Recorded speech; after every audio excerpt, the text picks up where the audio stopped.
wa ala alihi wa ashabihi ajma'in.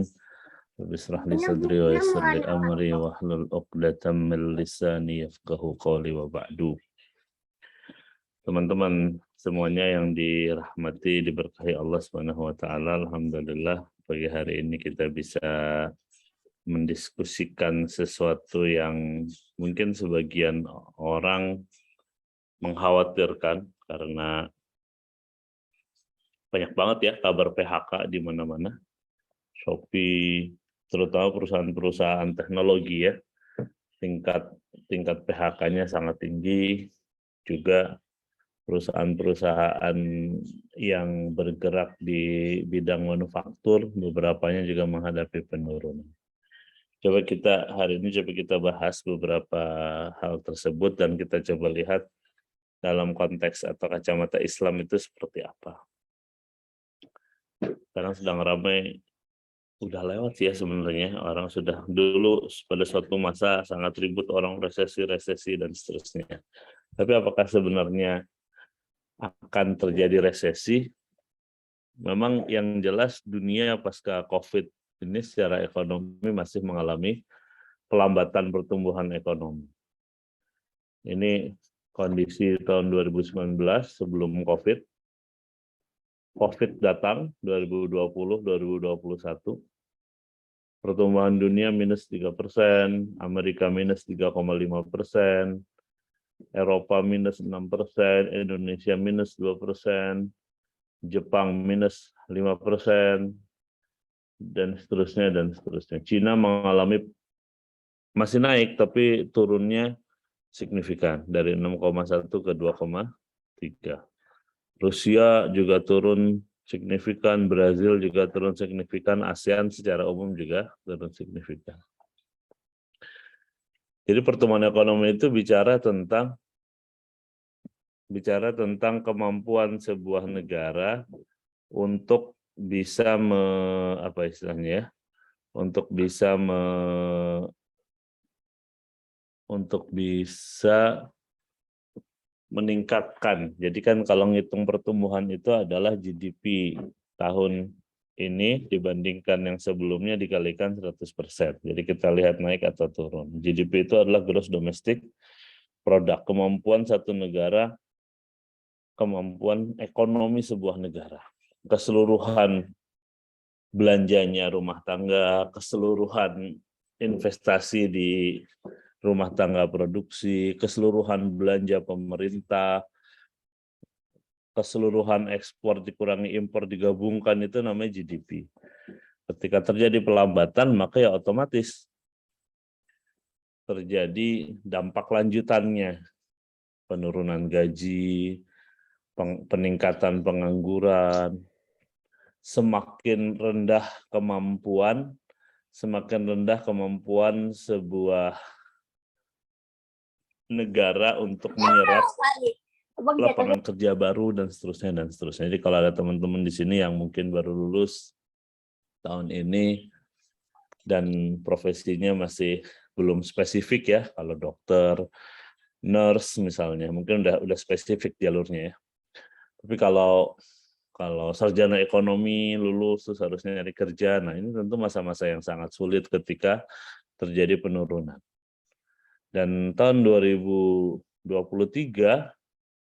kata IMF, kata World Bank, kata Bloomberg, kata OECD masih belum akan pulih sebagaimana sebelum krisis. Itu dugaan mereka. Bagaimana dengan Indonesia? Ini Indonesia ini. Ini diperkirakan sih sudah mulai bangkit, tapi memang turun ya dari 5,17 di 2022 ke 5,04 2023 2020 di kuartal 1, kuartal 2, kuartal 3 ya. Gitu. Biasanya kita lihat ekonomi bergerak apa enggak itu adalah tingkat pinjaman dan tingkat tabungan. Nah, ini pinjaman turun dahsyat nih. Di 2021 ya, September pelan-pelan sudah mulai bangkit.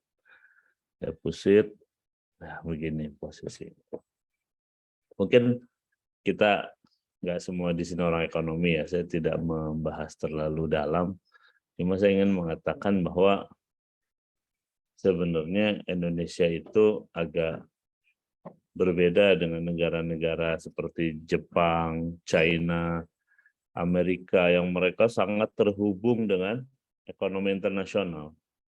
Kita neraca ekspor importnya tinggi sebagai salah satu dari negara G20, tapi juga tidak amat sangat tinggi. Sehingga memang dampaknya bisa kita lihat tidak sedahsyat negara-negara yang memang seperti China atau India atau Brazil misalnya yang memang produk-produknya masuk ke seluruh dunia gitu ya. Amerika misalnya 2023 diyakini kata Bloomberg akan cuma 0,4 pertumbuhannya dari sebelumnya di angka 2,3. Ini penurunan yang sangat signifikan. Masalahnya Amerika, China, India itu negara-negara besar yang kalau ekonomi mereka terganggu maka akan mempengaruhi dunia secara keseluruhan. Itu. Dan sekarang sudah mulai kita lihat beberapa sektor mengalami pelambatan pertumbuhan dan seterusnya dan seterusnya. Jadi memang ada bayang-bayang kekhawatiran secara umum, tapi kita juga harus tetap optimis karena dua hal. Satu, Indonesia relatif tumbuh lebih baik dibanding yang lain kalau kita lihat angka-angka ini. Yang kedua, kita harus paham bahwa sebenarnya namanya krisis itu tidak kena ke seluruh bidang industri, gitu ya. Tidak seluruh bidang ekonomi. Ada ekonomi yang tetap tumbuh, ada ekonomi yang kemudian turun dan seterusnya, itu biasa. Nah, yang harus kita pahami adalah kita ada di mana dan apakah kita termasuk yang akan terdampak atau kita tidak akan terdampak. Kalau kita terdampak, apakah terdampak langsung atau terdampak tidak langsung. Kalau kita terdampak, apakah terdampak secara besar atau terdampak dalam batasan yang kecil-kecil saja. Yang jelas dampak signifikan dari terus menurunnya ekonomi sebuah negara adalah negara biasanya menjaga dengan menaikkan suku bunga, yang dari situ maka perbankan juga secara umum akan menaikkan kreditnya, bunga kreditnya, dan juga bunga tabungannya. Udah kelihatan ya deposito naik. Tapi di sisi yang lain, orang yang punya KPR, apalagi yang tidak syariah ya, kalau syariah kan relatif aman ya. Karena akadnya merubah misalnya ya naik turun ya begitu aja. Tapi kalau akadnya adalah kalau akadnya akad ribawi, kredit KPR biasa, kredit kepemilikan rumah, maka sekarang mulai seiring dengan suku bunga yang dinaikkan oleh bank sentral, cicilan mereka juga mulai naik. Kecuali yang mungkin baru awal-awal dan komitmen banknya adalah tidak ada perbedaan bunga di 5 tahun pertama misalnya. Maka kalau udah ada komitmen itu ya mungkin relatif terjaga. Tapi secara umum namanya bunga itu kan mengikuti suku bunga acuan yang ditetapkan oleh bank sentral. Udah gitu karena yang dilakukan oleh negara naikin suku bunga, maka tentu investasi akan turun. Jadi kalau interestnya naik, investasinya biasanya turun karena orang dengan uang yang sama lebih suka naruh di instrumen investasi yang lebih aman dibandingkan harus masuk ke sektor real yang punya resiko misalnya. Sehingga mereka akan meletakkan uangnya di bank sehingga uang itu cenderung menjadi tidak atau kurang berputar. Itu tentu akan memberikan dampak. Nah, tapi secara umum saya ingin menyampaikan ke teman-teman, paling penting adalah bagaimana kita mengidentifikasi apakah kita termasuk yang bakal kena atau tidak. Itu kunci yang paling penting. Kita terdampak atau tidak. Kalau terdampak seperti apa? Terdampak langsung atau tidak langsung, dan seterusnya dan seterusnya. Itu hal-hal yang harus kita nanti identifikasi. Mungkin dilihat lagi nanti. Misalkan ada yang baru lulus nih, mungkin akan sangat terdampak. karena jadi lebih susah nyari kerjaan misalnya. Atau UMR emang naik, tapi inflasi juga naik gitu ya, kecuali di beberapa daerah. Karena Indonesia ini nggak rata. Depok misalkan termasuk yang justru terjadi deflasi. Memang Depok itu nggak punya isu ya, masyarakatnya punya kemampuan bayar. Jadi baik-baik saja. Tapi kalau beberapa daerah yang lain terjadi inflasi dan itu berdampak ke mereka secara signifikan. Oke, itu pengantar saja sedikit. Sebelum kemudian kita coba masuk bagaimana Islam melihat sebuah krisis. Nah, cerita tentang krisis dalam Al-Quran itu ada di kisah Nabi Yusuf, teman-teman. Mungkin teman-teman suka baca surat ini ya, ini surat favorit saya. Suka dengerin di mobil tuh kalau sendiri biasanya, karena kayak lagi didongengin biasanya. Karena ceritanya lengkap kan dari ujung ke ujung.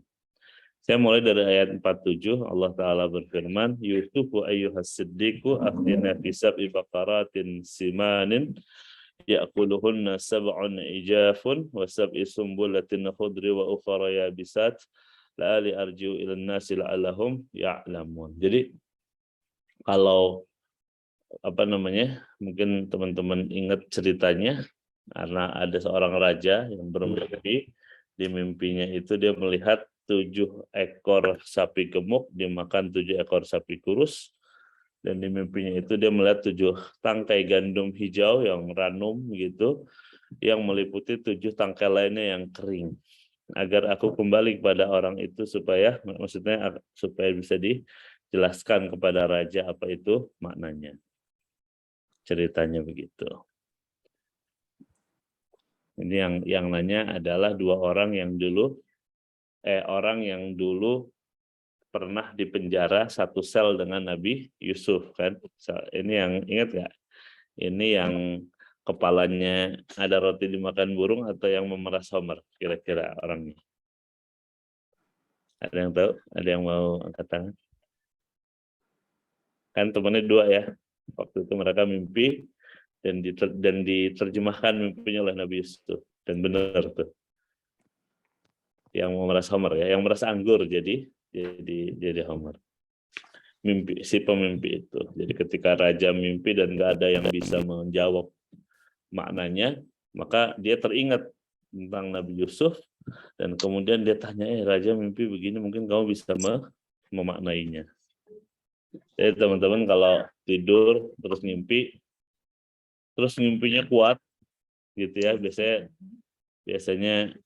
mimpinya mimpi yang habis tidur kita tuh keingetan terus gitu. Ada mimpi yang kita bahkan habis tidur aja lupa gitu ya, tapi ada mimpi yang kita terus menerus ingat. Kalau mimpinya terus menerus ingat dan itu terjadi dalam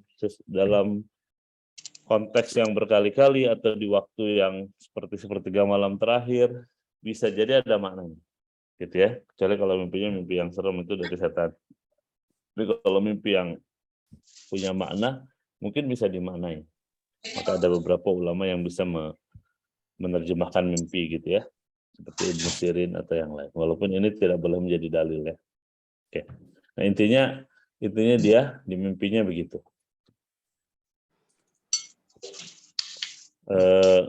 Kemudian Nabi Yusuf alaihissalam melanjutkan di ayat 48-nya, qala tazra'una sab'a sinina da'aban fama hasadtum fadharuhu fi sumbulihi illa qalilan mimma ta'kulun. Maka Yusuf berkata, bercocok tanamlah kamu 7 tahun berturut-turut, kemudian apa yang kamu tuai, biarkan di tangkainya kecuali sedikit untuk kamu makan. Jadi kan ceritanya nanti jawabannya adalah ada masa 7 tahun yang sangat subur, kita bercocok tanam dan hasilnya banyak. Tapi kemudian datang masa berikutnya, tsumma ya'ti min ba'di dzalika sab'un syidadun ya'kulna ma qaddamtum lahunna illa qalilan mimma tahsinun. Kemudian setelah itu akan datang 7 tahun yang sangat sulit, keceklik begitu ya, krisis yang menghabiskan apa yang kamu simpan untuk menghadapinya, kecuali sedikit dari apa yang kamu simpan. Jadi di ekonomi namanya siklus ekonomi, ada siklus naik, ada siklus turun. Ini 7 tahun akan baik-baik saja, maka dijaga nih, dikip Gimana cara keep-nya? Misalnya teknologi pasca panen pada waktu itu adalah membiarkan gandum itu di tangkainya. Mungkin kalau yang anak kampung seperti saya masih ingat zaman orang panen di sawah misalkan, ada yang langsung dibajak langsung dipakai sabit gitu. Ada yang pakai aneh-aneh satu-satu dijaga dia di tangkainya. Karena menjaga di tangkainya itu jauh lebih awet. Bisa bertahan gitu. Itu teknologi pasca panen. Illa qalilan mimma ta'kulun, kecuali sedikit apa yang kamu makan. Jadi kita memang harus berhemat lah kira-kira. Jadi ketika kita sedang berlebih, kira-kira kondisi kita mungkin berbeda-beda satu dengan yang lain ya. Tapi ketika kita sedang berlebih, maka kita harus bersiap-siap akan kemungkinan kedatangnya masa yang sulit, di mana di mana tanaman tidak bisa tumbuh, di mana hasil panen tidak menunjukkan hasil yang diharapkan, dan seterusnya dan seterusnya. Kuncinya kata saat ini yang pertama adalah hemat dan bersiap-siap untuk menggunakan resources yang kita dapatkan kemarin untuk kemudian kita pakai di masa yang akan datang. Ya, biarkan di tangkai itu kan untuk di masa yang akan datang. Entah tahun depannya lagi. Kecuali sedikit untuk kamu makan ya, sedikit tadi hemat ya. Kemudian yang kedua adalah kita harus mengatur pembagiannya. Dari yang sedikit itu kita harus bagi ke siapa? Ya ke stakeholders yang kita urusi, gitu ya. Misalnya kita generasi sandwich, bantuin orang tua juga, bantuin adik juga, dan segala macam ya. Terutama yang masih punya kewajiban seperti KPR atau kredit kendaraan bermotor dan seterusnya, yang utang itu kan nggak bisa selesai dengan sendirinya kan ya. Utang nggak dibayar ya nggak bakal lunas gitu ya. Kalau mau lunas ya mesti dibayar. Nah ini konteks membaginya ini sesuatu yang harus kita perhatikan dengan baik. Setelah 7 tahun itu nanti akan datang masa yang normal gitu. Nah ini kisah tentang krisis yang Allah ceritakan. Nah, apa yang bisa kita lakukan kalau nanti beneran terjadi? Yang pertama adalah kita harus memahami dalam agama kita ada konsep namanya hifzul mal, pemeliharaan harta, di mana kita bahkan wajib, karena hifzul mal itu satu dari 5 maqasid syariah, dari hifzul din memelihara agama, hifzul nafas memelihara jiwa, hifzul akal memelihara akal, hifzul mal sama hifzun nasl menjaga keluarga. Jadi dari merencanakan pengumpulannya, bagaimana menumpuk cash flow, menumpuk pendapatan menjadi kekayaan. Karena banyak orang yang pendapatannya mungkin tinggi tapi tidak menumpuk menjadi kekayaan. Kalau yang sesuai konsepnya Nabi Yusuf tadi, dimakan cuma sedikit, maka sisanya menumpuk. Menumpuk itu disebut dengan aset. Jadi kalau saya punya gaji nih, tiap bulan gajian. Terus habis nih, 10 juta gajian, habis 10 juta, kan nggak ada yang tersisa sebenarnya. Tidak ada wealth creation. Maka nanti ada dibedakan antara kekayaan dengan pendapatan gitu ya. Kalau income, ya dia datang dan pergi gitu ya. Tapi kalau wealth adalah yang sudah numpuk. Makanya yang kena zakat itu apa? Yang paling jelas adalah wealth, akumulasi kekayaan kita.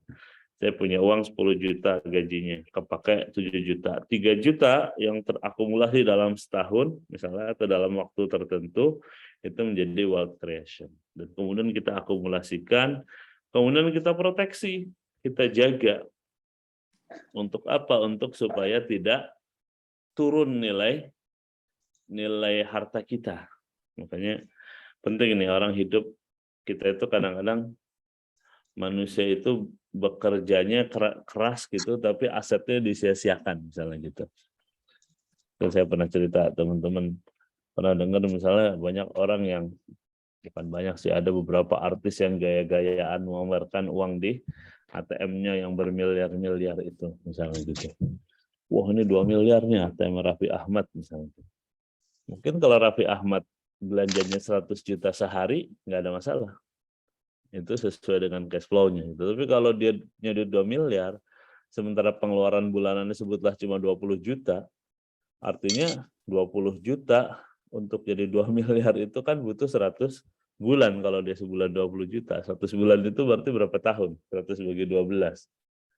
Itu menyanyiakan. Kenapa? Karena tiap tahun ada inflasi, dan nanti nilai uang kita kan terus turun ya, gara-gara inflasi. Purchasing power dari uang kita terus turun. Dengan uang yang sama kita beli barang lebih sedikit. Kenapa? Karena harga-harga terus naik gitu ya. Aqua botol dulu cuma 1.500, naik 2.000, 3.000. Sekarang bahkan kalau di jalan tol gitu rest area udah 10.000 tuh misalnya gitu. Itu namanya inflasi. Sehingga kalau kita dulu punya uang 10.000 bisa dapat 5 botol, kemudian jadi 3 botol, hari ini jadi 1 botol misalnya. Berarti kan sebenarnya nilai uang kita itu tidak terjaga, tidak terpelihara. Makanya kita perlu menjaga uang kita atau menjaga harta kita supaya terjaga. Nah ini kadang-kadang bedanya menurut saya orang Indonesia sama, kadang-kadang kita kan bingung ya, banyak orang kerja keras luar biasa, berangkat pagi, pulang malam, tapi nggak kaya-kaya gitu ya. Sementara kita mungkin ketemu turis misalnya lagi jalan-jalan gitu di Bali, kerjaannya apa? Guru gitu ya, biasa aja gitu. Memang gajinya gede ya, mungkin lumayan gitu. Tapi dia punya aset yang bekerja ketika dia lagi liburan gitu. Sebutlah saya taruh uang saya di Sukuk misalkan, kemarin pemerintah bulan November mengeluarkan produk ST009 gitu ya. Saya taruh uang saya di situ, dia memberikan imbal hasil 6,9% kalau disetarakan deposito. Kena pajak 15%. Kalau ada 100 juta, berarti setiap tahun nambah 6,9 juta. Jadi aset itu bekerja sebenarnya, ya nggak sih? Kita punya tanah. Kalau tanah dianggurin, ya asetnya nggak bekerja. Tapi kalau disewakan atau kemudian dikerjasamakan dengan pihak lain, mudharabah, musyarakah, jadi sebuah bisnis, kemudian ada bagi hasil dari optimalisasi pemanfaatan aset itu, maka itu bagian dari mengakumulasi dan menjaga harta kita. Plus tentu adalah wealth purification, karena kalau udah melebihi nisab dan haul harus dibayarkan zakatnya. Jadi dalam agama kita sebenarnya ajaran-ajaran semacam ini luar biasa. Kalau kita mau ngeh gitu ya, maka dalam agama kita menjaga harta itu bagian dari maqasid syariah, bagian dari tujuan syariah. Jadi konsep ini sebenarnya sudah dijelaskan secara tersirat dan tersurat juga sih ya, dari apa yang dilakukan oleh Nabi Yusuf alaihissalam. Maka Nabi Yusuf itu dengan brilian kemudian dia bisa menjelaskan, dan kemudian dia diangkat menjadi bendahara, dan dia sukses membawa Mesir pada waktu itu melewati krisis. Nggak ada yang mati kelaparan, dan seterusnya. Krisis itu sebuah keniscayaan, naik turun dan seterusnya. Oke, itu namanya hifzul mal. Yang ada hadis Nabi juga, ini kisah bagaimana kita perlu memberikan alokasi yang tepat dari harta-harta kita. Ini hadis dari Imam Muslim, diceritakan suatu ketika Rasulullah bercerita tentang ada orang yang sedang berjalan di sebuah padang gurun luas yang tidak berair, tapi dia tiba-tiba mendengar suara dari awan. Awannya kemudian berbicara yang didengar oleh dia, "Siramilah kebun si fulan." Terus sampai awan itu menepi, menjauh, lalu mengguyurkan airnya di tanah bebatuan yang hitam. Ternyata ada saluran air dari saluran itu. Terus diikutin sama orang itu. Ternyata dia mengalir ke kebun seseorang. Kemudian dia bertanya ke orang itu, "Wahai hamba Allah, siapakah nama Anda?" Dia menjawab, "Fulan." Sebuah nama yang didengar dari awan tadi. Kemudian dia balik bertanya, "Mengapa Anda menanyakan namaku?" Dia menjawab, saya mendengar suara dari awan yang ini adalah airnya. Siramilah kebun kamu dan seterusnya. Maka apakah yang kamu kerjakan sampai ada berkah sebagus itu? Yang lain nggak dapat air, dia doang dapat air gitu ya. Maka dia menjawab, karena Anda telah mengatakan hal ini, maka saya akan ceritakan bagaimana saya membagi apa yang dihasilkan oleh kebun ini. Tiap kali panen, maka saya sedekahkan sepertiganya. Sepertiganya saya konsumsi bersama keluarga, sepertiga saya investasikan, kembalikan lagi ke kebun. Maka saya suka mengatakan investasi itu sebaiknya memang minimal sepertiga dari harta kita. Jadi kalau bisa kita punya level pendapatan yang bisa punya uang lebih sepertiga. Sebutlah gaji kita 9 juta. Kalau bisa cuma 6 juta aja tuh biaya kita, 3 jutanya diinvestasikan. Atau syukur-syukur 9 juta, berarti 3 juta bisa diinfakkan, 3 juta dikonsumsi, 3 juta diinvestasikan. Atau ya kalau ternyata pendapatan kita 4 juta, ya kira-kira disesuaikan saja. Atau kalau pendapatan kita lebih dari itu disesuaikan. Tapi ini saya kira bukan saklek ya, sepertiga itu means 33,33% gitu. Tapi pentingnya kita punya alokasi untuk 3 ini. Jadi jangan sampai uang kita tuh cuma habis untuk konsumsi kita habis. Konsumsi kita habis. Selalu kita sisihkan untuk infak, sebagiannya untuk investasi atau kebutuhan kita di masa yang akan datang. Kebutuhan masa akan datang macam-macam ya. Misalnya kita punya asuransi kesehatan misalnya. Kita tahu kita gampang sakit, maka kita beli produk asuransi kesehatan supaya nanti kalau kita sakit biayanya lebih murah karena kita sudah membeli produk proteksi gitu. Dan seterusnya. Jadi ini tidak saklek sepertiga tapi kira-kira kelompoknya begitu. Yang kedua, ini yang sering saya sampaikan, agama kita ini agama yang nyuruh kita bekerja keras. Tentu akan lebih menyenangkan kita punya uang lebih banyak karena bisa berbuat baik lebih banyak. Misalkan kita cukup dengan 4 juta, tapi kalau gaji bisa 10 juta kan bagus ya. Karena kita jadi punya ruang yang cukup untuk tadi alokasi ke infak dan alokasi ke investasi. Investasi untuk kebutuhan kita di masa depan di dunia, infak sebenarnya tabungan akhirat kita. Investasi untuk akhirat, untuk kebutuhan di masa yang akan datang. Maka agama kita nyuruh kita kerja keras. Man amsa, barang siapa yang waktu sore kalan min amali yadaihi, dalam merasa capek kalau karena pekerjaan kedua tangannya untuk mencari nafkah, amsa maghfuran, maka itu saat di mana Allah mengampuni dosanya. Dia bersore hari dalam keadaan diampuni dosanya oleh Allah Subhanahu wa taala. Jadi ada dosa-dosa yang dia nggak bisa hilang kecuali dengan kerja. Jadi kalau kita udah apalagi kalau yang udah berkeluarga ya, kita kerja dan kemudian lelah kita lillah karena Allah, maka itu akan menjadi sesuatu yang bisa menggugurkan dosa-dosa kita. Yang kedua, perhatikan titik-titik pengeluaran besar kita. Sebutlah nanti tahun 2023 teman-teman lihat akan ada pengeluaran besar atau enggak ya.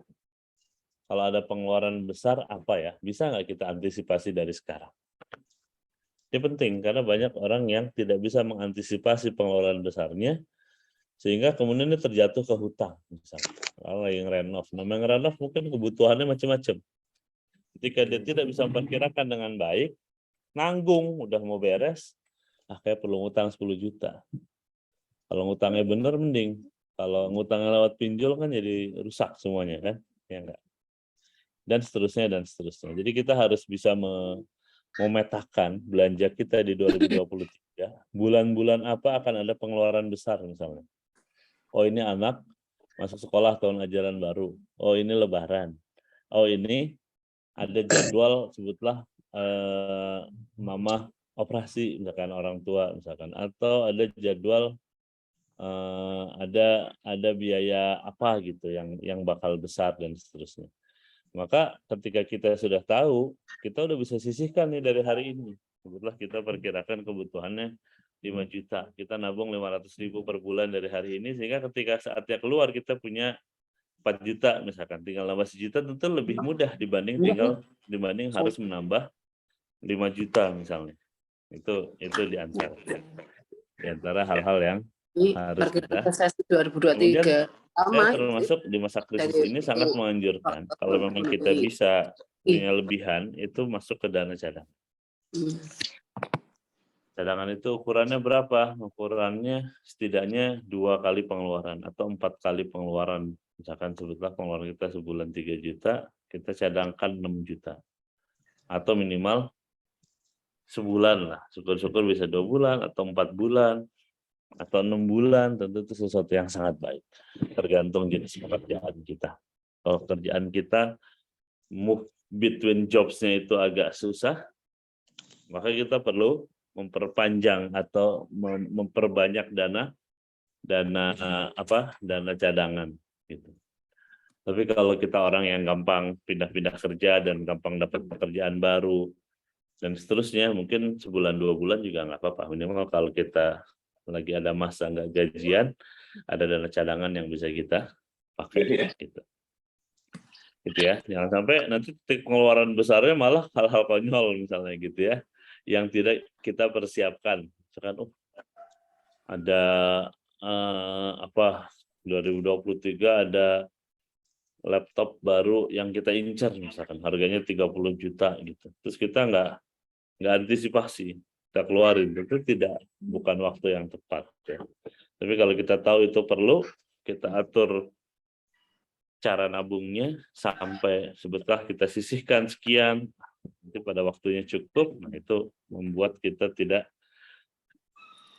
terjatuh ke sesuatu yang menyulitkan diri kita. Atau kalau di ayat lain ada kalimat wala tulqu aydikum ila tahlukah, jangan kamu jerumuskan diri kamu ke dalam kesulitan. Gitu ya, dalam sesuatu yang sulit. Kemudian namanya rizki itu yang paling penting itu halal, berkah dan thayyib. Insya Allah kalau berkah dia akan terus terasa cukup, akan terjaga. Kalau dia halal, berkah, thayyib, banyaknya cukup, sedikitnya akan memberi manfaat yang besar. Gitu. Jadi itu sesuatu yang sangat penting untuk kita menghadapi krisis, karena memang kadang-kadang gara-gara susah orang tuh nggak peduli halal haram.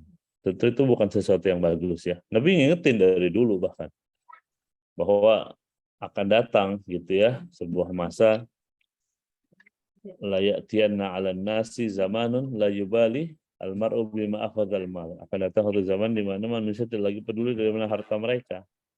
Amin halalin au min haramin, apakah halal atau haram. Itu penting kita menjaga kehalalan kita. Kadang-kadang hal-hal kecil ya, misalkan saya lupa, misalkan kita makan di apalah gitu ya, saya di UI makan di Mangking gitu misalkan. Habis selesai makan perlu kita lihat kwitansi ya, pokoknya itulah struk yang keluar tuh ya. Misalkan tadi kita pesen udang 2 gitu porsi, di situ baru tertulis 1, kita perlu datang bayar tuh yang belum kita makan, yang udah kita makan tapi ternyata salah misalnya gitu. Atau hal-hal yang lain, kadang-kadang kita itu merasa beruntung ketika dapat keuntungan yang tidak ada usaha dari kita, itu bukan sesuatu yang thayyib gitu ya. Makanya thayyib itu penting. Thayyib itu sesuatu yang penting untuk memastikan yang kita dapatkan adalah ada tanggung jawab kita di situ, atau ada risiko yang kita tanggung, atau ada kerja kita di situ, sehingga kita memang berhak atas harta tersebut. Gitu.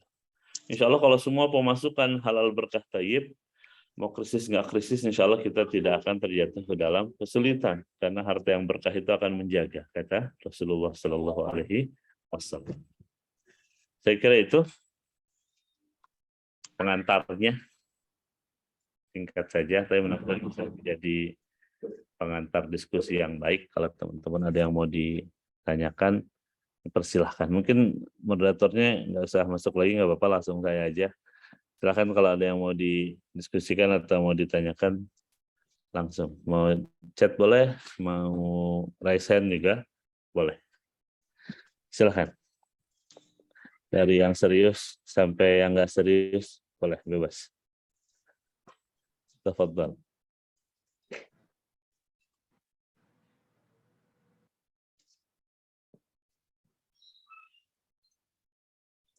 Tidak ada?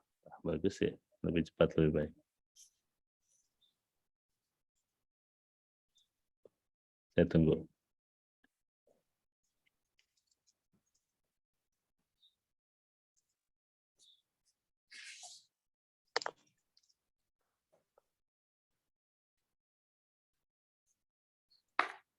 Oke, ada di chat satu. Silakan. Mau diketik atau mau langsung open mic? Open mic boleh langsung, Mbak. Oh iya, Assalamualaikum Pak Banu. Saya Jane, Pak. Istrinya Jane. Mas Erik. Silakan. Ya, di sebelah saya ada Mas Erik juga, Pak. Sehat Pak Banu. Sehat Pak Ya. Banu kabarnya. Ya. Saya ingin bertanya, Pak. Oh, ya, Bagaimana pendapat Bapak terkait hukum arisan yang syar'i? Kebetulan kan kami di keluarga ini berjualan produk rak buku anak ya, Pak. Ketika harganya itu kan memang lumayan mahal, tapi sebenarnya banyak banget Pak yang minat gitu. Karena kan ini kaitannya tentang pendidikan ya Pak ya. Tapi mungkin di dalam kondisi ekonomi yang sekarang memang ada dampaknya juga Pak, tapi bukan lebih kepada resesinya yang memberikan dampak kepada ibu-ibu nih, tapi lebih kepada kenaikan BBM dan mungkin kenaikan biaya sekolah. Jadi akhirnya kita buat skema itu arisan Pak, tapi dengan 2 akad gitu. Jadi arisan yang pertama akadnya ta'awun, itu kalau misalnya nanti mau dicairkan dalam bentuk uang itu silakan. Lalu kita nanti kalau misalnya selesai lanjut ke akad kedua, dimulai dengan akad produksi barang seperti itu. Nah, bagaimana Bapak melihat skema ini? Itu yang pertama. Terus yang kedua, mungkin apakah ada saran dan masukan Pak bagaimana skema-skema lainnya supaya ibu-ibu tetap bisa memfasilitasi anaknya dengan tadi produk-produk rak buku anak atau mainan-mainan edukasi anak supaya tetap bisa belanja tapi dengan cara yang halal gitu Pak. Terima kasih banyak Pak Banu. Assalamualaikum warahmatullahi wabarakatuh. Waalaikumsalam warahmatullahi wabarakatuh. Yang pertama adalah kita harus paham kita tidak boleh, jadi dalam muamalah itu sebenarnya sederhana kan ya konsepnya. Pastikan tidak ada unsur haramnya. Udah. Sepanjang udah kita bisa hindari, maka apapun jadi boleh. Sebutlah tadi arisan. Arisannya atas barang apa? Atas rak buku anak misalkan. Ya berarti boleh, karena rak itu sesuatu yang halal. Nah kita lihat arisannya. Di arisan itu ada riba nggak? Ada gorornya nggak? Ada unsur maisirnya nggak? Arisan kan nggak ada ya mestinya ya, orang ngumpulin uang, dikocok siapa yang dapat, itu masalah mengundi saja kapan dia akan dapat. Sebetulnya harganya 1.000.000. Saya kalau 1.000.000 sekarang ya nggak ada cuma 100.000 tiap bulan. Oke, 100 kita bersepuluh sepakat. 100 bulan pertama kekumpul 1.000.000 bisa beli 1 rak. Bulan kedua kekumpul 1.000.000 lagi buat orang kedua. Terus sampai orang yang terakhir. Tentu itu sesuatu yang sangat baik ya kalau menurut saya, kalau memang niatnya untuk itu. Yang agak repot di konteks arisan warga Jakarta Raya dan sekitarnya ini kan kadang-kadang malah ada banyak biaya-biaya lain ya. Tidak haram sih, tapi jadi tidak tepat konteks. Ya, misalnya jadi iuran ada makan barengnya lah, ada apanya lah yang malah sebenarnya jadi cost center ya. Itu yang tentu harus dihindari. Jadi prinsipnya selama semuanya halal, selama barangnya halal, tidak ada unsur haramnya, maka itu sesuatu yang sangat baik untuk menyiasati keterbatasan harta kita. Kita kalau harus beli langsung Sekarang yang nggak ada, tapi kalau kita ikut arisan dan kita bisa saling membantu dengan yang lain, diniatkan untuk tahun, tentu sesuatu yang baik. Dan kita harus happy kalau dapatnya belakangan ya. Happy buat siapa? Buat teman kita. Alhamdulillah teman kita ada yang udah punya rak buku duluan. Misalnya. Karena kadang-kadang orang pengennya dapat di awal ya. Bahkan beberapa arisan tertentu udah bisa di-tag tuh kapan, siapa dapat kapan. Gitu. Ada yang, saya maunya bulan ini aja ya karena akan begini. Ya, saya kira secara umum sepanjang semuanya dilakukan dengan baik dan benar, insya Allah baik-baik saja. Kalau apakah ada banyak cara yang lain? Sebenarnya cara yang paling simpel ya nabung ya kalau menurut saya. Kalau kita ingin sesuatu, sebutlah kita tahu nih anak kita sekarang TK mau masuk SD. SD yang kita incer misalnya uang pangkalnya sebutlah 20 juta itu mesti kita bayarkan di bulan Agustus tahun 2023. Kita kan berarti punya hitungan nih ya. Sekarang bulan Desember kita punya 9 bulan. 20 juta. Saya bisa nggak nyisihin dari gaji pendapatan suami istri misalkan atau dari tambahan sebesar at least 2 juta misalkan 2 juta kali 9 kan 18 nanti tinggal nambah 2 20. Wah susah ternyata. Mungkin kita harus pikirin pekerjaan tambahan misalnya. Oh saya mau freelance apa atau dagang apa atau jadi samsaroh gitu ya. Jadi makelar. Makelar kan tidak negatif ya. Jadi perantara gitu ya. Jadi broker sepanjang baik-baik saja. Nggak apa-apa kan. Karena saya pengen punya pekerjaan tambahan yang dengan pekerjaan tambahan itu membuat saya punya tabungan. Yang tabungan itu nanti akan membuat ringan ketika daftar ulang anak saya masuk SD gitu misalnya gitu. Intinya kalau kita bisa antisipasi itu pengeluaran-pengeluaran besar dengan seksama, mungkin ada yang agak senior nggak di sini ada nih. Saya ingat ini tetangga saya soalnya.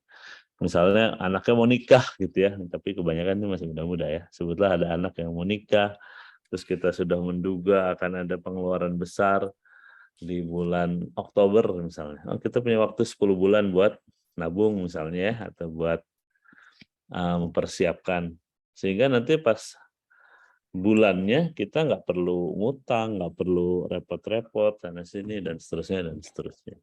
Atau bahkan pengeluaran jangka panjang nih ya, banyak anak-anak muda nih udah punya rencana, oh saya mau nikah nih 2 tahun lagi gitu ya. Ada Agil nggak yang mau nikah nih? Agil mau nikah, ya Agil mau nikahnya udah cepet ya. Ada temennya Agil nih, Sultan misalkan mau nikah tahun 2025 misalnya gitu. Sekarang bisa nabung 0,5 gram emas sebulan aja. Nanti insya Allah pada saat hari H relatif tidak ada masalah, insya Allah gitu ya, akan baik-baik saja. Jadi masa-masa krisis bisa terlewati. Sekaligus tabungan itu, apalagi kalau kita letakkan di instrumen yang aman, dia sebenarnya bagian dari wealth protection, bagian dari menjaga. Misalkan kita beliin emas gitu ya, kecuali kalau nabungnya di bawah bantal ya, itu tergerus dengan inflasi. Tapi kalau kita taruh di instrumen yang baik itu, negara ngeluarin sukuk kita beli. Atau kita beli emas lah yang paling simpel gitu ya. Emas kan nilainya relatif terjaga ya. Dan biasanya kalau lagi krisis emas termasuk yang harganya bertahan. Nah, Sultan bikin target nih misalkan sebulan 0,5 gram gitu. Itu kalau sampai 2025 ada 30 bulan misalkan dari sekarang kan berarti udah 15 gram tuh kalau sebulan 0,5 gram misalnya. Udah cukup buat mahar misalnya. Mungkin nanti nikah dibantu orang tuanya tapi lebih ringan. Karena apa? Karena ada yang support dan seterusnya dan seterusnya. Sekaligus menjawab pertanyaan Dewi ya di chat ya tentang cicilan membeli emas. Boleh tentu saja. Kan itu tinggal dibalik aja. Bank Syariah itu biasanya punya produk, misalkan BSI punya, kita pengen beli emas, kita pengen punya emas nih, dia 100 gram, misalkan 100 gram itu harganya 90 juta. Terus kita kita beli ke bank itu dengan harga 100 juta, marginnya sah lah ya, kan jual beli emas sah saja. Kecuali kalau emasnya zaman Nabi nggak boleh, zaman Nabi emas itu alat tukar ya. Kalau sekarang kan emas itu aset ya, bukan alat tukar. Nggak ada kita beli apa gitu pakai koin emas gitu, ke Indomaret pakai koin emas kan nggak ada. Jadi emas hari ini posisinya sebagai aset. Jadi kita beli emas, tidak secara tunai, namanya akadnya murabahah. Misalkan kita beli 100 juta untuk masa sebutlah 25 bulan sebutlah gitu ya. Jadi kita per bulan 4 juta sampai 5 bulan sampai 25 bulan ketemu 100 juta. Kita udah memiliki itu. Kenapa? Karena kita beli, cuma belinya tidak dengan tunai. Apakah boleh? Ya tentu sangat boleh. Yang paling penting kita tahu 4 juta itu memang bisa kita sisihkan ya. Jangan sampai kita bahkan nggak ngerti 4 jutanya dari mana. Oh ini beli aja lah gitu. Ya, kita harus misalkan sebetulnya kita gaji 10 juta, terus punya pengeluaran 6 juta, saya nggak ngerti 4 juta dipakai buat apa, buat nyicil rumah saja misalnya. Itu sesuatu yang boleh dan baik insya Allah. Oke, menjawab ya, mudah-mudahan Jen dan Dewi ya, mudah-mudahan. Makasih. Kemudian pertanyaan kedua dari Tika. Asuransi pendidikan, ya bagus-bagus saja ya, sepanjang asuransinya asuransi syariah. Gitu ya. Pilih itu banyaklah perusahaan asuransi syariah yang sekarang asuransi syariah itu diawasi sangat ketat oleh IKNB Syariah, oleh OJK ya, Industri Keuangan Non Bank Syariah. Tinggal kita pilih produk yang fit dan cocok dengan kita. Ya, bismillah, insya Allah itu sesuatu yang baik. Tapi sekali lagi, kita harus tahu prinsipnya. Produk-produk investasi itu kita beli dengan uang dingin istilahnya. Dengan uang yang lebih ya. Jadi kalau kita sebutlah gaji 10 juta, kemudian pengeluaran semuanya 8 juta, maka 2 juta itu disebutnya uang dingin. Tapi kalau misalnya kita ngambil untuk investasi dari uang belanja, tentu itu bukan sesuatu yang baik. Ngambil dari jatah yang harusnya buat bayar zakat, wah ini zakat kan saya, udahlah saya mau nabung dulu, kalau udah kaya aja nanti bayar zakat, itu kan nggak bisa. Sepanjang harta kita udah mencapai nisab dan haul, ya harus bayar zakat. Gitu. Saya kira itu ya, asal syariah, insya Allah boleh. Fikih, Assalamualaikum Mas Banu. Misalnya keluarga yang sedang menjalani akad riba, rumah atau mobil gitu, ada cicilan dan sudah di tengah jalan, bagaimana sarannya? Apakah di take off saja atau segera dilunasi? Tergantung kondisi yang bersangkutan. Kalau kondisinya ada duitnya bisa lunasi, ya tentu itu sesuatu yang bagus. Kalau nggak ada uangnya dan memang sulit, apalagi masa-masanya krisis, resesi makin sulit, ya banyak minta ampun kepada Allah. Yang nggak boleh itu kalau bikin utang baru. Yang dulu ya udahlah. Yang dulu kita lakukan tanpa kesadaran, ya semoga Allah mengampuni. Tapi kalau ada utang baru, kan nggak boleh ya. Itu yang harus kita pastikan supaya kita nggak dilaknat Allah Subhanahu wa taala. Ini ayatnya ini saya tunjukin. Alladzina ya'kuluna riba la yaqumuna illa kama yaqumu alladzi yatahabbathu syaitanu minal mas, zalika bi annahum qalu innamal bai'u mithlu riba wa ahallallahu al-bai'a wa harrama riba. Faman ja'ahu mau'izatun min rabbih, maka barang siapa yang sudah datang kepadanya peringatan dari Allah, fantaha falahu ma salaf. Kemudian dia berhenti dari riba itu, maka yang dulu ya udahlah dulu, gitu ya. Wa amruhu ilallah, urusannya kembali kepada Allah. Nah, yang nggak boleh itu waman ada. Tapi udah tahu haram gitu ya, lagi susah, nanti begitu tahun depan ada bonus, ada apa, kita buat DP kredit kepemilikan kendaraan tapi dengan cara riba lagi. Nah, itu yang jadi sumber murka Allah. Waman ada faulaika ashabun nar hum fiha, maka Allah akan menghukum dia dengan neraka. Nauzubillahi min dzalik. Gitu. Jadi kalau sekarang gimana ya, lihat kondisinya. Kalau kondisinya bisa segera menyelesaikan, sangat bagus lah, amat sangat bagus. Tapi kalau nggak ada, ya sudah, gimana lagi? Masa kita harus pindah rumah dan seterusnya gitu. Ya kalau bisa kita mengusahakan segera ada, gitu ya. Sebetulnya kita bekerja lebih keras supaya apa? Supaya kita bisa melunasi lebih cepat misalnya. Harusnya 10 tahun lagi, 10 KPR 20 tahun. Kan panjang tuh ya. 10 tahun, kita coba kejar. Targetlah bisa 4 tahun, bismillah misalkan. Paling penting nanti diatur proporsinya ya. Cicilan hutang kita nggak boleh lebih tinggi dari 1/3 total pendapatan kita per bulan. Setelah kita pendapatannya 10 juta, ya maksimal cicilan itu 3,5 juta. Jangan lebih dari itu. Kalau lebih dari itu pasti banyak masalah tuh. Banyak alokasi atau hak-hak yang harusnya dipenuhi jadi tidak bisa dipenuhi karena tidak ada yang bisa dialokasikan ke sana. Oke, fikih ya menjawab mudah-mudahan. Bismillah. Berikutnya adalah dari Inayah. Assalamualaikum. Maaf tadi agak keskip tentang arisan. Biasanya kalau di arisan ibu-ibu yang dapat arisan bulan berikutnya, nah itu yang tadi saya bilang, arisan pada dasarnya mah boleh-boleh aja, tapi kalau kemudian jadi malah memberatkan ketika ada kewajiban-kewajiban yang tidak berurusan dengan arisan, mungkin harusnya dikurangi. Kalau mau, saran saya nih ya, arisannya misalkan tadi arisannya Mbak Jen tuh, bedah buku beli rak buku harganya 1 juta, 100.000, 100.000, setiap kali ngocok kita ngumpul silaturahim ya, dapat pahala dan kebarokahan silaturahim sambil ngaji, sambil tilawah bareng, sambil tadarus, sambil menghatamkan Quran, itu sah-sah aja. Nah kalau ada makan-makan ya iuran aja dari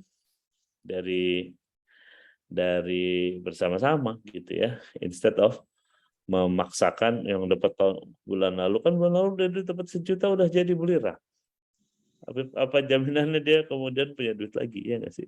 Kalau kemudian jadi memberatkan ya jangan gitu. Tapi kalau memang udah kesepakatan dan memang itu dirasa tidak memberatkan, makan-makannya juga bukan makan-makan yang habis berjuta-juta, cuma nyiapin aqua gelas sama kue secukupnya, ya itu wajar lah masih ya.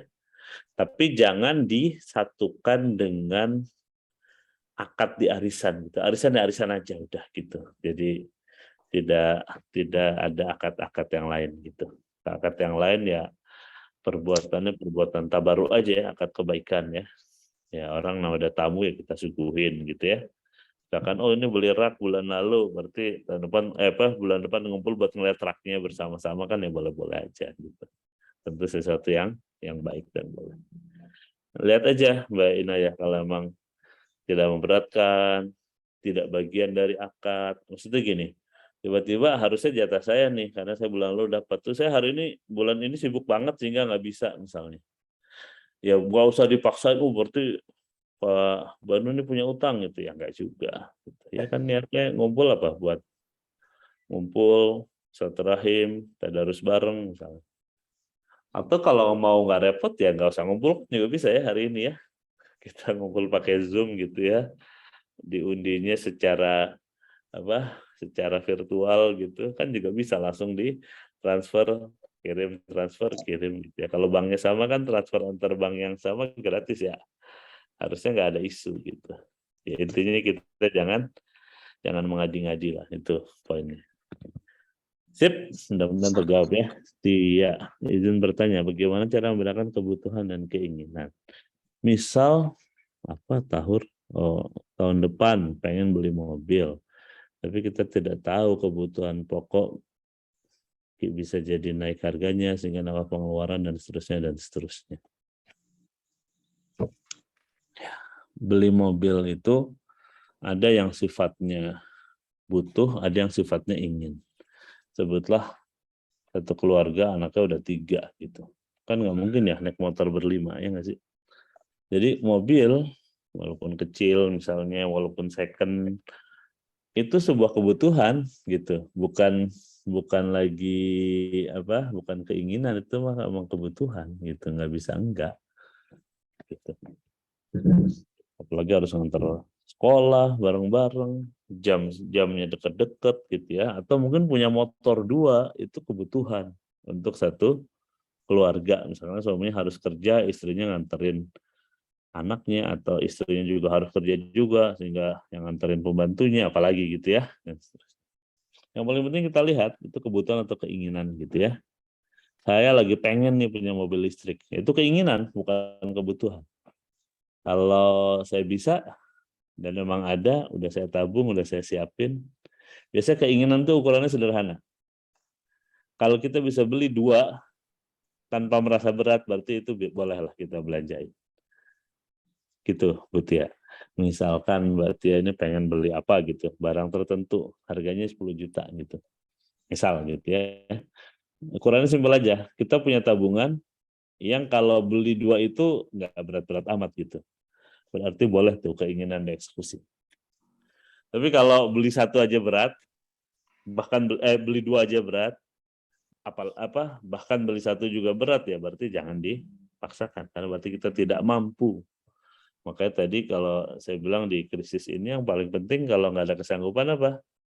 Iya, nabung, siapin, diperkirakan. Sebutlah ada nih ibu-ibu sini lagi hamil anak ketiga gitu. Kalau punya anak ketiga, udah tahu HPL-nya. Terus bapak-bapaknya kemudian nyiapin tabungan saat dia lahir udah punya mobil baru misalnya. Tentu itu sesuatu yang sangat baik. Jadi kita saya harus kerja keras lagi nih. Minimal beli mobil second apa gitu 80 juta, 100 juta supaya nanti pas anak saya mesti imunisasi atau apa, anak yang lain pengen ikut bisa disesuaikan. Kenapa? Karena kemudian kita bisa memperkirakan kebutuhan kita. Jadi ada yang sifatnya kebutuhan, ada sifatnya keinginan. Tapi kalau kita memang butuh, yang tanpa itu misalnya jadi tidak optimal, tidak baik hidup kita, dan kebetulan nggak ada, ya memang kita harus mengusahakan cara-cara yang lain. Yang repot kalau kemudian kita bahkan memenuhi yang basic aja susah. Nah, kalau begitu maka kita harus cari cara yang lebih ya kerja lebih keras dan seterusnya. Tapi kalau yang paling buruk adalah yang sebenarnya karena kesalahan alokasi, mengikuti keinginan sehingga yang dibutuhkan malah tidak terpenuhi. Nah, itu yang paling buruk. Gitu ya. Kira-kira itu patokan-patokan sederhana. Tapi yang kalau pertanyaannya nanti kita nggak tahu kebutuhan ke depan kayak apa. Sebenarnya kebutuhan ke depan itu sangat bisa diperkirakan. Secara umum semua orang sebenarnya tidak, kebanyakan orang tuh tidak dalam suasana ekstrim gitu. Ya adalah fase naik turun. Tapi sebenarnya semua kebutuhan itu bisa kita perkirakan. Apa sih kebutuhan yang bisa kita perkirakan? Semuanya bisa. Bahwa ada 1-2 yang kejadian sebutlah nauzubillah kecelakaan. Disitulah pentingnya asuransi. Makanya kalau sudah ada rezeki dan itu bisa diikhtiarkan, saya termasuk yang sangat menganjurkan teman-teman punya produk asuransi syariah. Asuransi jiwa kah, asuransi kesehatan. Kalau kesehatan separah-parahnya, kalau memang kita susah gitu, punyalah BPJS. Kelas 3 kayak gitu. Kan kita nggak tahu namanya musibah, namanya sakit dan seterusnya. Kalau ikhtiar kita optimal itu akan sangat menghemat. Gitu, dan saya kira asuransi itu bagian dari ikhtiar kita, namanya proteksi. Dan asuransi ini produk jangka panjang ya, jadi jangan berharap kita fokus ke urusan jangka pendek gitu. Saya nabung di tabungan asuransi kok nggak nambah-nambah ya. Nama asuransi itu ya produk proteksi, bukan produk investasi. Jadi kita harus pahami jenisnya. Gitu ya. Jadi kira-kira kalau kita bergajian nih, kalau bisa dibagi tuh uang kita, 1 untuk konsumsi kira-kira berapa. Jaga serendah mungkin. Loh, kalau bulan lalu 80 bisa nggak 75%? Bisa nggak 50%? Bisa nggak cuma 40% misalnya kita? Buat bayar listrik, bayar air, bayar internet, buat bayar apa lagi? Ya, buat belanja sehari-hari, buat transport, dan seterusnya. Semakin kita bisa kecilkan dia secara persentase, maka membuat kita berpotensi mendapatkan ruang fiskal yang cukup, bisa untuk tadi asuransi, bisa untuk, yang penting asuransi dipilih yang fit ya, yang cocok sesuai dengan kebutuhan kita dan kesanggupan kita bayar premi. Cuma sanggup bayar premi 200.000 ya cari yang cuma 200.000 misalnya. Kemudian dana cadangan, sisihkan selalu. Kalau saya 400.000, 500.000 saya pisahin buat jaga-jaga. Kalau ada masalah, kalau ini itu dan seterusnya. Kemudian investasi. Kalau udah bisa lebih, kita punya ruang fiskal enak. Atau kita mau ngutang lebih gede gitu. Rumah misalkan. Kalau kita nggak pakai KPR, sampai kapan ya kita nggak punya rumah? Sementara kita ngerasa perlu punya rumah misalnya. Ini perasaan aja. Ada juga nggak ngerasa nggak perlu, nggak apa-apa juga gitu. Orang anaknya udah 5 gitu ya, kalau nggak bisa punya kecuali ngontrak ya saya bilang ngontrak aja nggak apa-apa. Kan nggak aib juga orang ngontrak ya. Orang ngontrak terus jadi masuk neraka gara-gara ngontrak kan nggak ya. Maksudnya kalau anaknya udah 5 dia beli rumah tipe 36 kan nggak mungkin juga ya nggak sih, nggak ideal juga. Kita yang jadi prioritas adalah apa nih, rumah adalah tempat untuk pertumbuhan anak yang baik. Rumah jadi tempat berlindung dari panas terik, hujan dan seterusnya. Fungsinya yang penting kan, mau nggak punya kan bab yang lain. Tapi kalau baru keluarga muda atau teman-teman belum kerja, udah punya uang lebih, udah bisa menyisihkan 1/3 pendapatan kita buat cicilan aja, tidak mengganggu cash flow, tidak mengganggu pengeluaran rutin kita, maka silahkan bisa diambil keputusan itu. Oke. Kemudian siapa lagi? Artati. Apakah kita juga harus menabung bahan makanan yang berumur panjang? Ya tentu tidak ya. Apa yang disampaikan di kisah Nabi Yusuf yang saya sampaikan tadi, konsepnya adalah untuk kita berjaga-jaga atas krisis pangan. Kayaknya kita sih nggak krisis pangan banget ya. Itu yang harus kita pahami.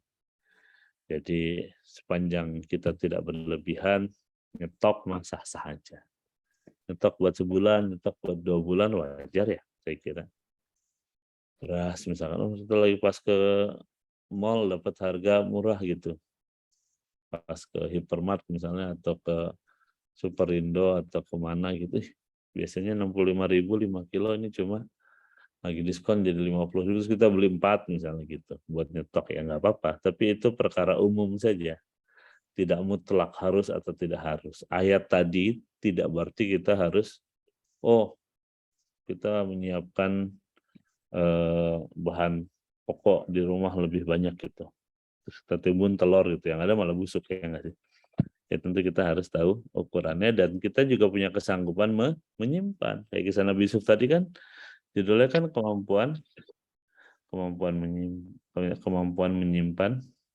menyimpan hasil panennya itu. Oke. Bismillah.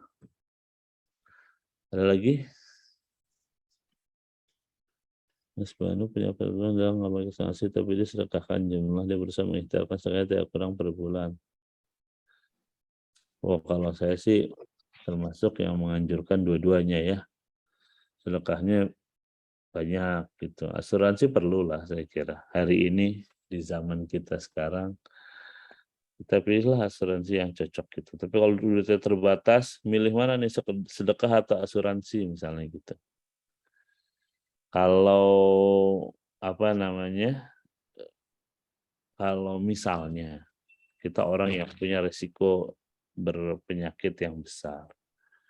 Kalau MCU sederhana aja udah ketahuan asam urat lebih, gula berlebih, kolesterol berlebih. Artinya kita orang yang punya potensi, ya nggak sih? Atau kita punya anak kecil ya. Anak kecil itu kan lebih rentan sakit ya, karena dia masih kecil dan seterusnya. Maka memang sebaiknya dia punya asuransi. Tapi kalau sebutlah di sini ada teman-teman yang baru umur 20 tahun, sehat-sehat saja, belum ada tanda-tanda sakit. Mungkin asuransi buat yang bersangkutan belum prioritas. Belum prioritas. Tapi kalau udah mulai umur udah mulai ada indikator ini atau indikasi-indikasi perlu, ya kayaknya prioritas ya, atau buat anak ya, kemudian kalau buat anak penting ya. Insya Allah sedekah baik ya, jangan dipertentangkan gitu.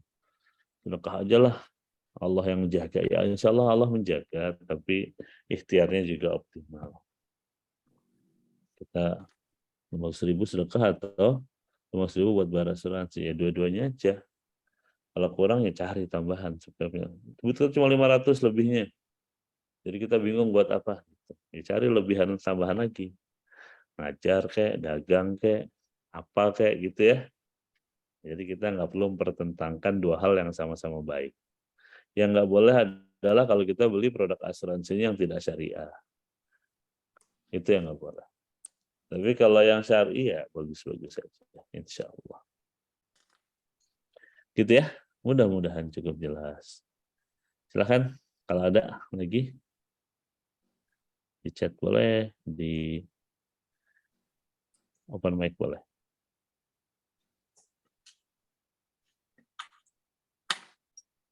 Ada?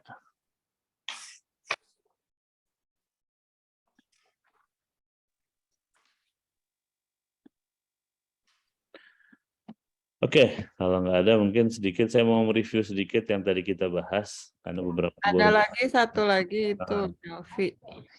Siapa? Oh ada di ini di chat. Nelvi atau Zulfi. Ini ya, Nelvi ya. Assalamualaikum Bapak, gimana cara menjalin komunikasi dengan pasangan jika terdapat perbedaan terkait rencana keuangan? Oke, baik. Bismillahirrahmanirrahim. Memiliki apa ya, komunikasi yang baik suami istri itu sesuatu yang paling penting. Di rumah tangga itu yang paling penting satu, tetapkan siapa manajer keuangan. Kalau emang misalkan istri ya istri, harus istri nggak juga, suami juga boleh. Silakan ya disepakati mana yang lebih fit, mana yang dianggap lebih mampu menjadi manajer keuangan. Yang paling penting tugas manajer itu 3.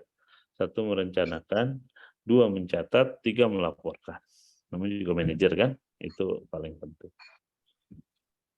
Kalau itu bisa dilakukan oleh istri, karena istri dianggap lebih teliti ya bagus gitu ya. Kalau suami yang lebih rapi, istri mau tahu beres doang gitu. Yang penting saya dapat uang bulanan ya segini, yang penting semuanya diurusin ya. Silahkan sisanya diatur ya, beres. Silahkan aja itu disepakati aja. Nah, yang agak repot memang betul ketika kita bicara tentang financial goals. Perlu kita menyepakati financial goals. Kita punya tujuan finansial apa? Oh, kita pengen nyekolahin anak di sekolah yang mahal, yang bagus. Biayanya segini. Oh, kita pengen belum haji dan pengen segera punya tabungan haji. Suaminya ngotot haji, istrinya nggak ngerasa haji itu penting misalnya. Ngapain sih kita nabung, berangkatnya juga udah 40 tahun lagi. Suaminya bilang, kita nggak tahu, ini rukun Islam. Nggak tahu kapan kita mati, dan seterusnya. Jangan sampai kita tercatat sebagai orang yang tidak punya keinginan haji misalnya, dan seterusnya. Nah, yang gitu-gitu mesti diberesin. Ya. Jadi kita punya kesepakatan supaya di belakang-belakang nggak ada konflik karena keuangan. Walaupun saya bersyukur sih, hari ini konflik terkait keuangan terus relatif turun ya dengan semakin meningkatnya literasi. Bukan saya ngomong OJK yang ngomong, BI yang ngomong, ada riset BI tentang literasi keuangan. Antara pasangan itu relatif sudah lebih baik dibanding 10 tahun lalu, 20 tahun lalu gitu. Kalau saya kemarin hari Minggu datang ke nikahan orang, ngobrol sama penghulunya gitu. Di sini cerai tinggi nggak Pak? Tinggi, kebanyakan karena perselingkuhan kata dia. Oh, ya bukan berarti saya bersyukur gitu ya. Karena dulu selalu masalah utama ekonomi kan, ekonomi gitu. Hari ini ternyata ya buruk juga gitu ya, tapi faktor sosial bukan faktor ekonomi. Tapi poinnya adalah tadi ketika ada perbedaan pendapat tentang rencana keuangan atau pengeluaran, ya dari awal diantisipasi, rapatlah yang rajin sebulan sekali gitu suami istri. Atau secara periodikal lah ya intinya. Kalau saya mau rapat punya rencana besar setahun sekali atau tiap semester atau apapun. Jadi kita kemudian tahu sehingga nggak kaget gitu. Istri kaget gitu suaminya beli motor baru misalnya gitu.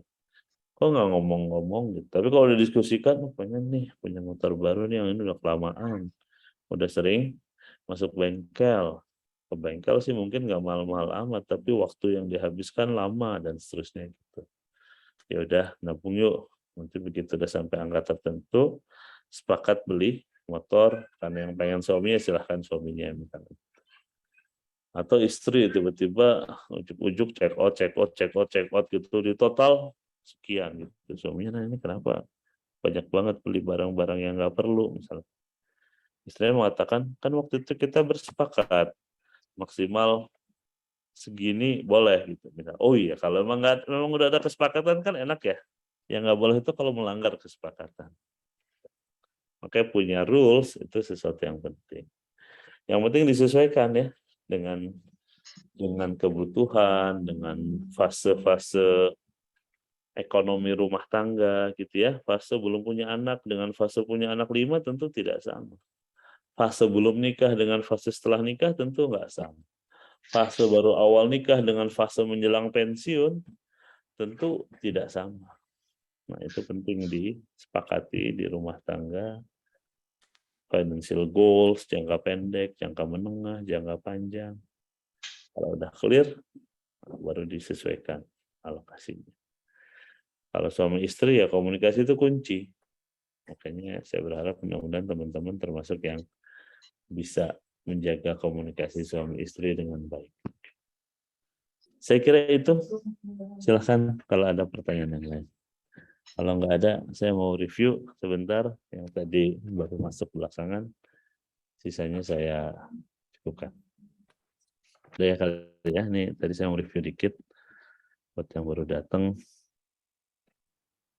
Apakah resesi 2023? Resesi sih mungkin untuk Indonesia tidak akan sangat berdampak ya, tapi ada pelambatan sepertinya iya. Siapa nih? Oh, boleh. Oke.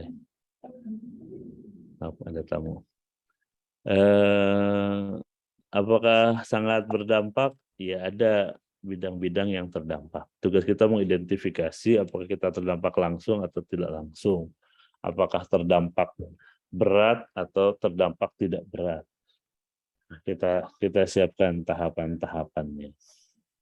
Setelah itu ya kita belajar, Al-Quran juga sudah mengingatkan tentang kisah Nabi Yusuf ya, ada siklus-siklus tertentu, economic cycle, kadang ada fase naik, ada fase turun, dan itu sesuatu yang biasa terjadi. Saya kira itu materinya akan dikirimkan ke apa yang bisa kita lakukan. Satu, pahami konsep fikihul mal, alokasikan pengeluaran dengan baik, perbanyak sumber pendapatan, perhatikan titik-titik pengeluaran besar supaya bisa diantisipasi. Ada kemungkinan di PHK misalkan, maka itu harus kita antisipasi. Dan seterusnya, terakhir senantiasa memperhatikan kehalalan, keberkahan, dan thayyiban setiap harta. Saya kira begitu teman-teman semua, semoga menjadi kajian yang baik dan barokah. Mohon maaf kalau ada yang kurang berkenan. Karena moderator lagi sibuk, ada tamu, saya langsung tutup ya. Teman-teman dengan tutup majelis, subhanakallahumma wa bihamdik. Asyhadu an la ilaha illa anta astaghfiruka wa atubu ilaik. Wa taufiqul hidayah. Assalamualaikum warahmatullahi wabarakatuh. Saya tutup ya semuanya. Terima kasih.